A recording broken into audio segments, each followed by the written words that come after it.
Today, on May 22, 1856, Representative Preston Brooks pulled out his cane and beat Senator Charles Sumner repeatedly with it. The incident started on May 19th and 20th when Senator Sumner made a speech arguing for Kansas to be a free state, during which he mocked Senator Andrew Butler's speech impairment, who is Representative Brooks's second cousin. Sumner had this to say in his Crime Against Kansas speech. But the senator touches nothing which he does not disfigure with error, sometimes a principle, sometimes a fact. He shows an incapacity of accuracy, whether in stating the Constitution or in stating the law, whether in details of statistics or the diversions of scholarship. He cannot open his mouth, but out there flies a blunder. As much as Sumner attacking Butler infuriated Representative Brooks, that was not the only thing to enrage him. Senator Sumner also attacked the institution of slavery, which Brooks believes is necessary for Americans to run. Sumner emphasizes this. It is the rape of a virgin territory, compelling it to the hateful embrace of slavery. And it may be clearly traced to a depraved longing for a new slave state, the hideous offspring of such a crime, in the hope of adding to the power of slavery and the national government. 2 days later, in the Senate chamber, Representative Brooks, with two of his closest allies, Representatives Lawrence Keitt and Congressman Henry Edmondson, waited as the chambers closed before repeatedly beating Sumner. Several representatives and senators attempted to end the thrashing, but were stopped by Brooks's allies. Here is a clip of the fight caught by a witness.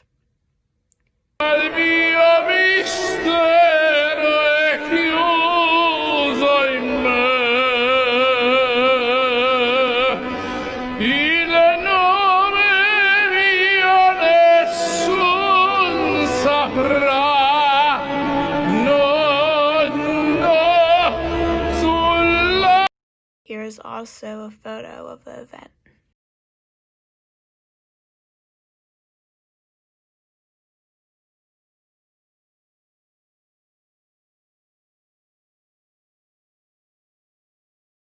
This man's ridiculous speech infuriated me. He refused to let Kansas enter as a slave state, all because he refuses to have another slave state opposed to the free states.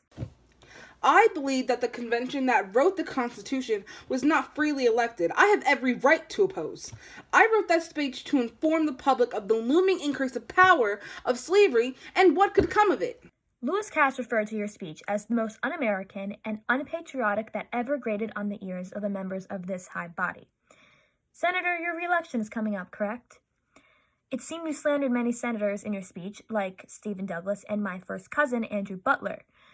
I believe you wrote the speech to please the people of your state and to make the other senators seem worse, all for your gain. I'm fighting for the power of slavery and nothing else, you fool! All right, that's enough, gentlemen. Let's move on to the incident that happened on the 22nd. He deserved it, and I'd do it again. Was your intention to kill him? If I desired to kill the senator, why did I not do it? You all admit that I had him in my power. I intended to duel him, but he is no gentleman, and he is of a lower social class than me. Dueling him would have been an insult. I wanted to humiliate him. I wanted him to feel the same embarrassment as my cousin. And so I did. I heard from an anonymous source that Butler had ridiculed Sumner about speculation Sumner was promoting interracial marriage and having relations with black women. With your logic, Sumner had every right to insult Butler if he had humiliated him before the Crime Against Kansas speech. That's not true. There's no proof. Isn't this proof?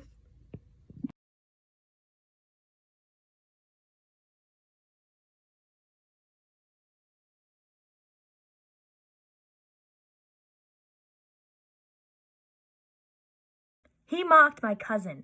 I had every reason to retaliate and to avenge my name. I'm innocent. And you believe your actions were justified? Absolutely. Here's my justification.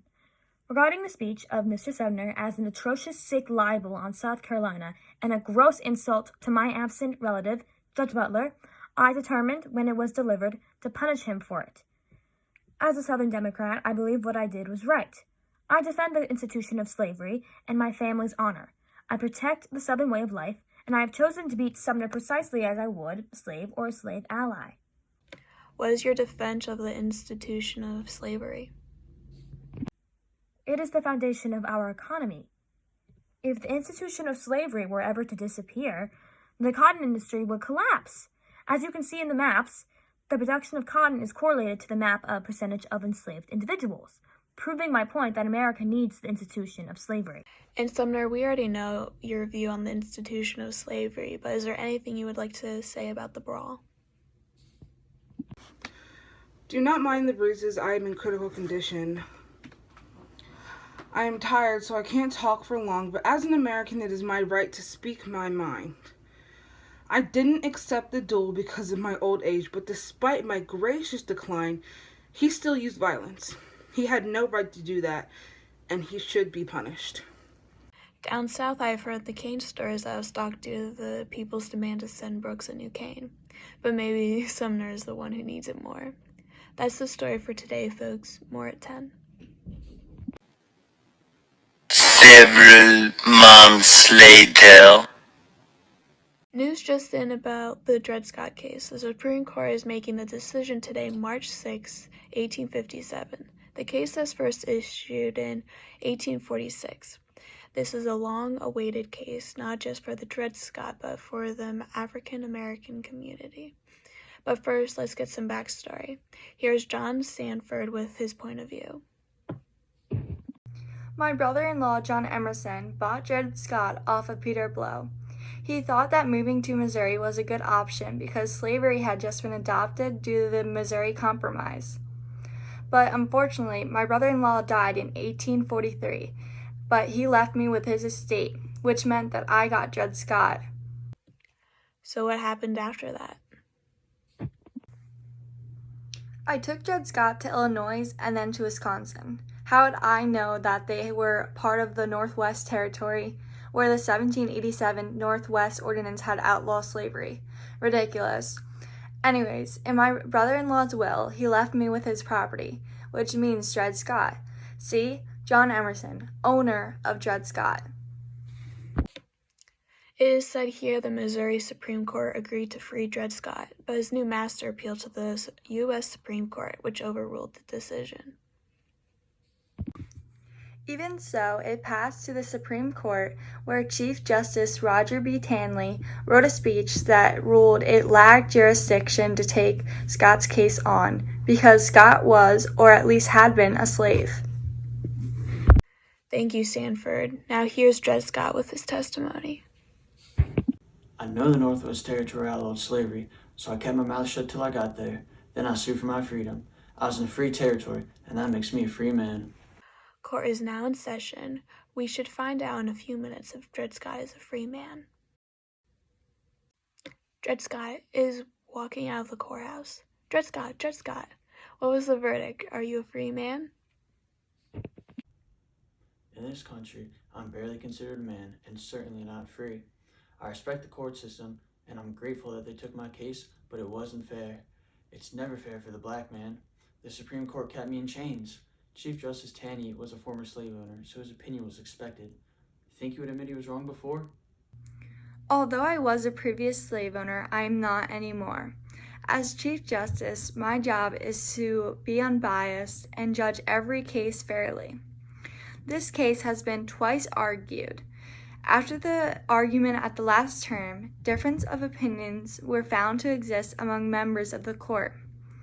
And as the questions in controversy are of the most highest importance, and the court was at that time much pressed by the ordinary business of the term, it was deemed advisable to continue the case and direct a re-argument on some of the points, in order that we might have an opportunity of giving to the whole subject a more deliberate consideration. It has been accordingly been again argued by the counsel and considered by the court. This case was viewed in many angles and well argued, so I have to disagree with Dred Scott's statement. Dred Scott, is there anything you would like to say or point out about the case that seems significant? The court ruled against my freedom, because I am still considered property, and property cannot be taken away under the Fifth Amendment. That's all I am, property, and nothing in the Constitution said anything about slavery in it. The word is not present anywhere in the document, therefore I should be freed. Justice Curtis said, "The substantial inquiry asks whether the Constitution has empowered Congress to create privileged classes within the states who alone can be entitled to the franchises and powers of citizenship." He is saying native-born black people were considered U.S. citizens under the Articles of Confederation. He argues that citizenship must be extended to the same class of persons under the Constitution, unless the Constitution contains explicit language providing for the citizenship to be revoked. There is no language in the Constitution that gives Congress the right to determine who is and who is not a citizen. Therefore, being black or a former slave is not a disqualification of citizenship, despite the contrasting assertion of the majority opinion. But slavery is in the Constitution. It mentions the Three-Fifth Compromise. In Article 1, Section 2 of the Constitution states, "Representatives and direct taxes shall be appointed among the several states, which may be included within this nation, according to their respective numbers, which shall be determined by adding to the whole number of free persons, including those bound to service for a term of years, and excluding Indians not taxed 3/5 of all other persons." It may not state slavery directly, but it does mention those bound to service. That don't explain anything. It could mean anybody. Then in that case, according to the 10th Amendment, the powers not delegated to the United States by the Constitution, nor prohibited by it to the states, are reserved to the states respectively or to the people.